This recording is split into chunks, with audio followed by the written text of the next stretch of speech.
നമ്മുടെ മുഖ്യമന്ത്രി പിണറായി വിജയൻ സാർ, നരേന്ദ്രമോദി, കുഞ്ഞാലിക്കുട്ടി സാഹിബ്, ഇവരൊക്കെ യുവജനോത്സവ കാലഘട്ടമല്ലോ, സ്കൂൾ ജീവിത കാലഘട്ടത്തിലുള്ള കുറച്ച് അനുഭവങ്ങൾ വെച്ചിട്ട് ചോദിക്കുന്നത്. നമ്മൾ ഇനി നിൽക്കുന്നത് സംസ്ഥാന സ്കൂൾ കലോത്സവ നഗരിയിലാണ്. ഈ നഗരിയിൽ ഇന്ന് നമ്മളോടൊപ്പം ശ്രീ പിണറായി വിജയൻ സാറുണ്ട്. സാർ നമസ്കാരം. സാറിൻ്റെ സ്കൂൾ ജീവിത കാലഘട്ടത്തിൽ രാഷ്ട്രീയത്തിൻ്റെ കൂടെ എത്രത്തോളം ഇതുപോലുള്ള കലാപരിപാടികൾ ആ സമയത്ത് പങ്കെടുത്തിരുന്നു?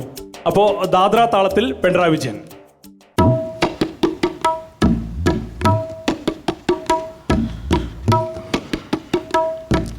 പ്രണ്ണംകുളയിൽ പഠിക്കുന്ന കാലത്ത് ഞങ്ങള് ഇതുപോലുള്ള കലാപരിപാടികളിൽ വളരെ സജീവമായിരുന്നു.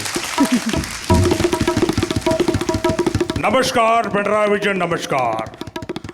आज हम सबसे बड़ी समस्या सामना कर रही है कि रंग से कैसा अपने बच्चों को बचा सकते हैं. इसके लिए सभी पुलिस अधिकारियों को इंफॉर्मेशन दिया है.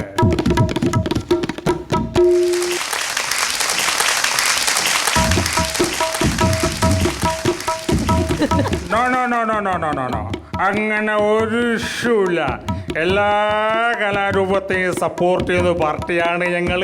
പ്രത്യേകിച്ചിട്ട് കോൽക്കളി എന്ന് പറഞ്ഞ പരിപാടി ഞങ്ങളുടെ പാർട്ടി പരിപാടിയിൽ മിക്ക സ്ഥലത്തും ഞങ്ങളത് ഉൾപ്പെടുത്താറുണ്ട്. നല്ല കാണാനഴകുള്ളതും നല്ല താളമുള്ളൊരു പരിപാടിയാണ് കോൽക്കളി.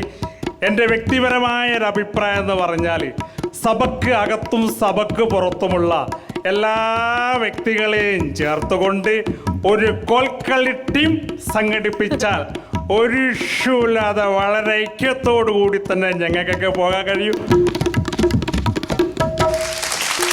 അവസാനമായി ശ്രീ MS തൃപ്പൂണിത്തുറ.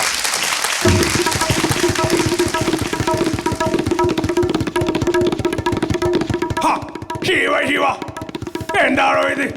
തന്റെ സോപാന സംഗീതം കേട്ടിട്ട് കാലം കുറയായി. ദർബാർ രാഗത്തിൽ ഒരു കീർത്തനം കൊണ്ട് ആലപിക്കുക. ചുംബൻ ഖേബിൻ ഹാ.